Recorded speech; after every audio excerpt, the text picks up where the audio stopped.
Thank you very much. I am joined today by Stephen Almond, Executive Director, Regulatory Risk at the UK's Information Commissioner's Office, or ICO. Hello, Stephen. Wonderful to have you with us. Hi, Natascha. Thanks a lot.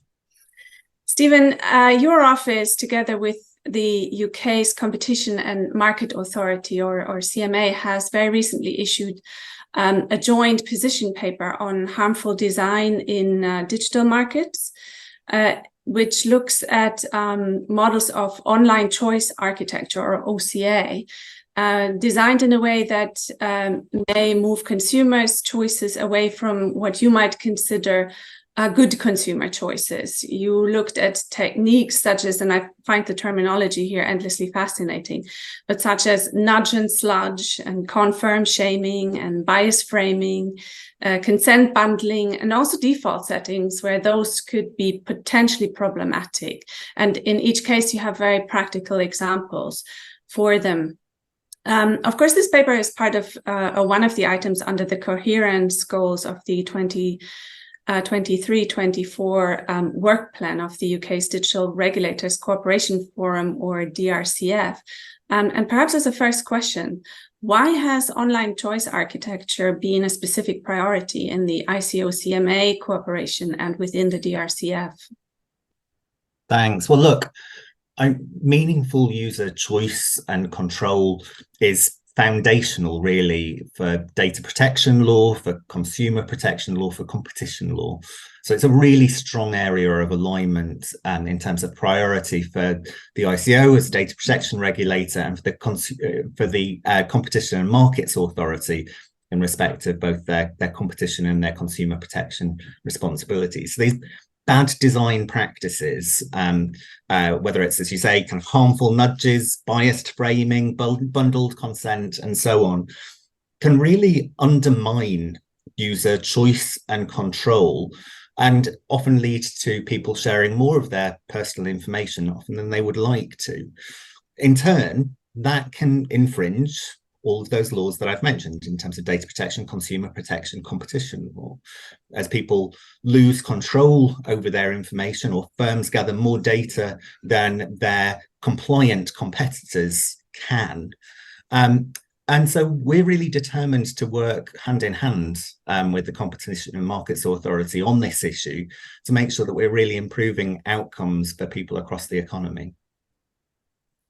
And how do we envision this cooperation to work in practice? The paper makes reference to ongoing CMA initiatives regarding misleading online practices, for instance, and indicates that the ICO may eventually also take formal action. Is there a procedural structure for cooperated investigations, or do these run in parallel, for instance? From whom will organizations receive a communication, for instance? And if I may have a second part to that question, on questions of law, the paper makes clear that a breach of data protection law, for instance, does not necessarily mean a breach of consumer protection law. And I'm certainly reminded here of the recent Bundeskartellamt case here on the continent, and the way in which the court sets out that the competition authority can take data protection law into consideration when they decide on their competition law-based theory of harm, for instance, and sets out that pre-existing decisions by a data protection authority are for instance, binding, and that the data protection authority would have to be consulted in the spirit of what is called sincere cooperation. You have the DRCF framework, but what happens, for instance, in the worst case scenario of a disagreement on legal assessments? So procedurally and on questions of law, how do we envision this cooperation taking place?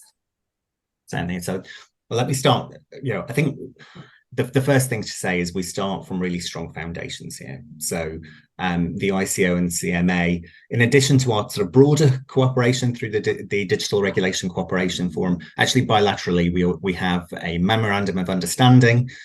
We have in 2021 set out a joint statement about exactly how we will work together, where our remits intersect, exploring both the synergies and, let's be honest, the tensions between our regimes and how we'll go about working that out together.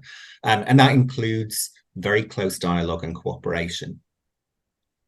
It also includes the fact that we remain independent regulatory authorities. We can initiate regulatory action independently where we consider there to be a need to do so. And as you highlight, there will be instances where some of these practices are, for example, a breach of data protection law, but not necessarily a corresponding breach of consumer protection law. And that's right. If the two regimes were identical, there would be no point in having the separate laws. They're there to achieve different things.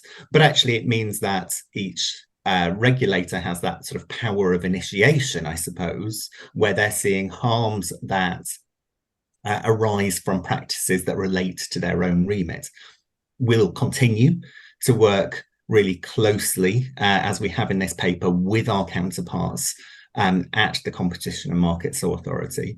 I won't commit them in terms of how they'll be taking forward their own enforcement action in this space, but just to your point around sort of the ICO eventually enforcing, I suppose, around this, I would say we've deliberately drafted this paper to be as clear as possible about both the harms that may arise from this and the potential infringements of data protection law. And we are taking that really quite seriously. I don't think that organisations should look at this and hope that the ICO has now put out a nice policy piece and won't be coming back round to check on how people are doing. We really will. So, speaking of, you mentioned that, both agencies obviously are independent. So can we potentially expect parallel investigations and also potentially parallel enforcement for similar behavior?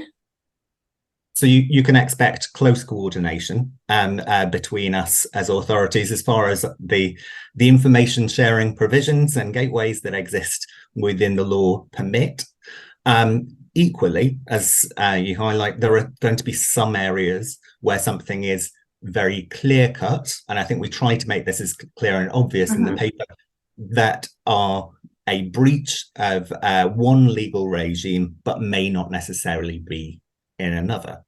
And sometimes, in addition, as you highlight, there will also be cases where, for example, a breach of data protection law may be a very relevant piece of information when you're considering competition practices in the area.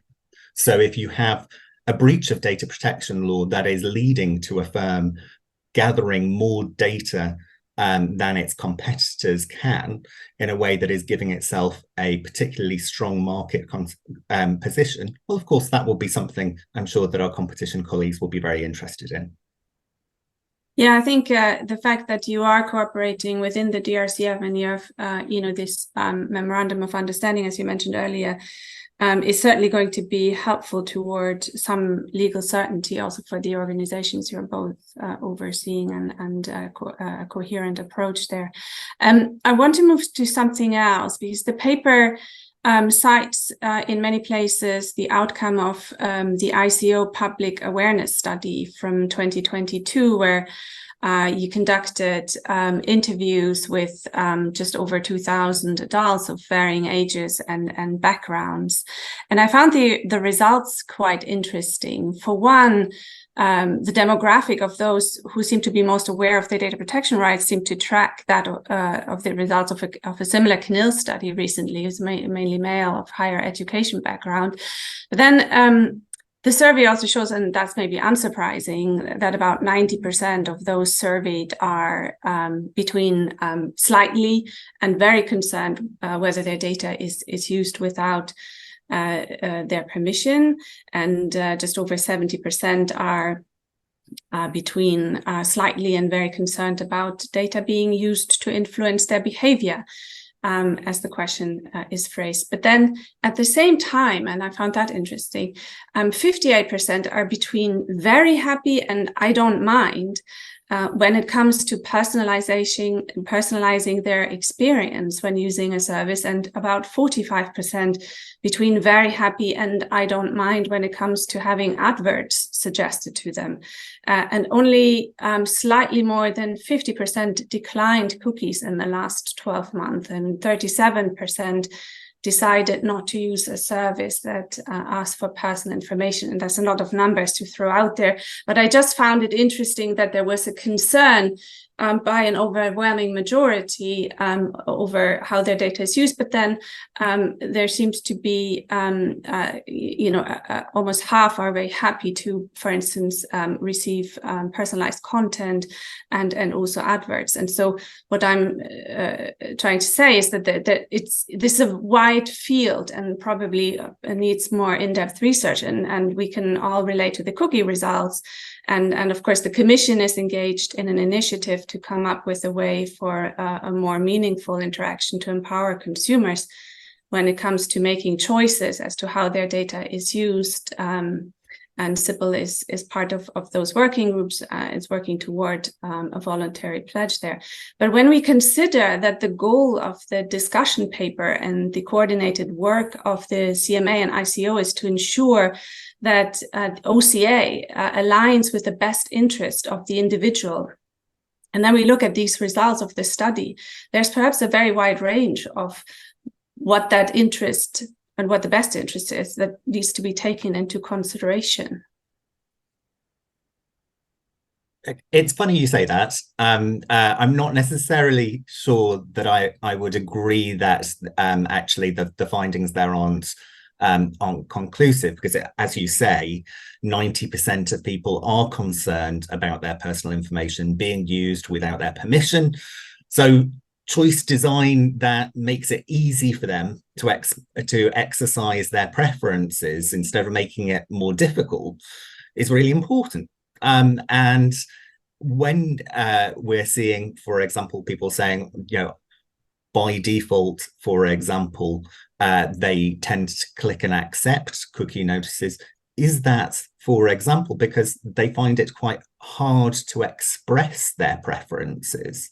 Our own research suggests that actually a rather large number of websites do not make it as easy to reject cookies as they do to accept it. Now, there are really clear provisions in the legal framework that should lead you to conclusions around how that should be done, around fairness, for example. And so the paper is very clear around actually expectations of balanced choice. So I definitely think this is an area where we need to continue to look at the outcomes of testing and trialing, for example, of different forms of choice architecture to make sure that we understand the impacts, and we should be led by the evidence. But I don't want to suggest that there is some degree of ambiguity, really, in this case, around what organizations' obligations are, and indeed around kind of what we might do as the regulator. And I would say for organizations who are perhaps thinking around that ambiguity and thinking, is there space for us to kind of make an argument around some of this stuff? This is quite often, your data protection front door as an organization. This is where your data protection practices are absolutely on display, open, visible to everybody who interacts with you. What is it saying about you as an organization where you're not giving fair choice up front?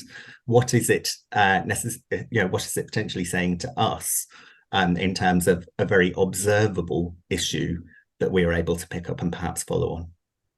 No, I would agree with you. And I think accountable organizations, as you say, they have those front doors, well designed and with the right choices. I also agree with what you said before, that I think we need more data on what the outcomes are of these design choices. How do users react? Because we all sympathize with when you do get confronted with a cookie consent most of us will say yes or no quite reflexively. So, and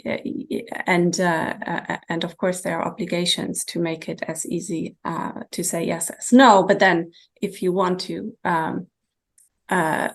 go into more detail, I think for me there's always a question on, do I even have time to do this, and what are our options there to make it more palpable for the individual user. But on questions of design, I want to move on, because you're also offering a workshop in the autumn, I think. And CIPL, in fact, when e-privacy was negotiated here, commissioned a study also on design features and UX design, and when it would be most meaningful to the individual to be presented with choices. And usually as I go along the journey in the digital environment. So you're inviting UX designers and information architects and other stakeholders to the workshop.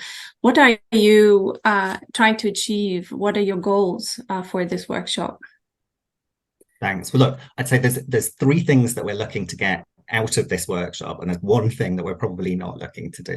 So the three things first that we are looking to do. First, we really want to make sure that our advice and guidance is as clear as possible to help firms and designers avoid bad practice and to support responsible consumer choices. And so what we really want to do is learn about the examples and expectations that are set out in the paper, and learn about where we might need to finesse those, or if people have additional case studies that they want to check with us to make sure that we're providing clarity around that. So that's the first thing. The second thing is we want to start a conversation about other design practices. So there are 5 that are set out in this paper. They're definitely not exhaustive. We've got a much longer catalogue of things that we should look at and add to in due course. And so we want to start a conversation about other practices that have the potential to lead to data protection, competition and consumer protection harms, and to talk about where we should continue to prioritize our efforts. Third thing is, we've spent a bit of time on this call talking about evidence. We really want to get the latest evidence from organizations, because we know that many organizations do a lot of testing and trialing to understand consumer behavior around design practices, and we'd really like to spark a conversation around what that evidence is showing, so that it can inform some of our own future priorities.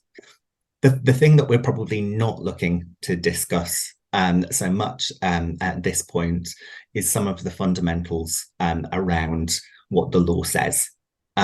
We've set that out reasonably in a reasonably detailed way for organizations at this point. We will be looking to follow through on that. We're very happy to discuss where people perhaps disagree with our analysis around this, but what we're not going to do is turn a blind eye to some of the provisions that exist in law right now.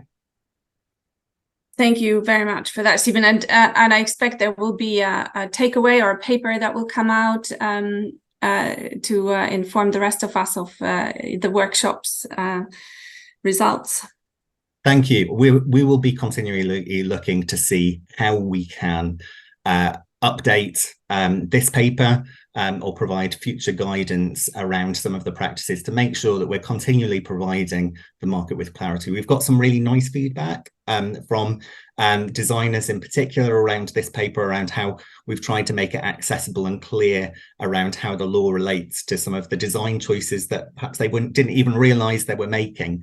But we know that there's further to do to reach out into that community. Thank you. No, I found it also quite practical and tangible, but I always find that ICO guidance is the most, well, it's very practical, let's put it that way, with lots of good case studies and examples that are easy to understand.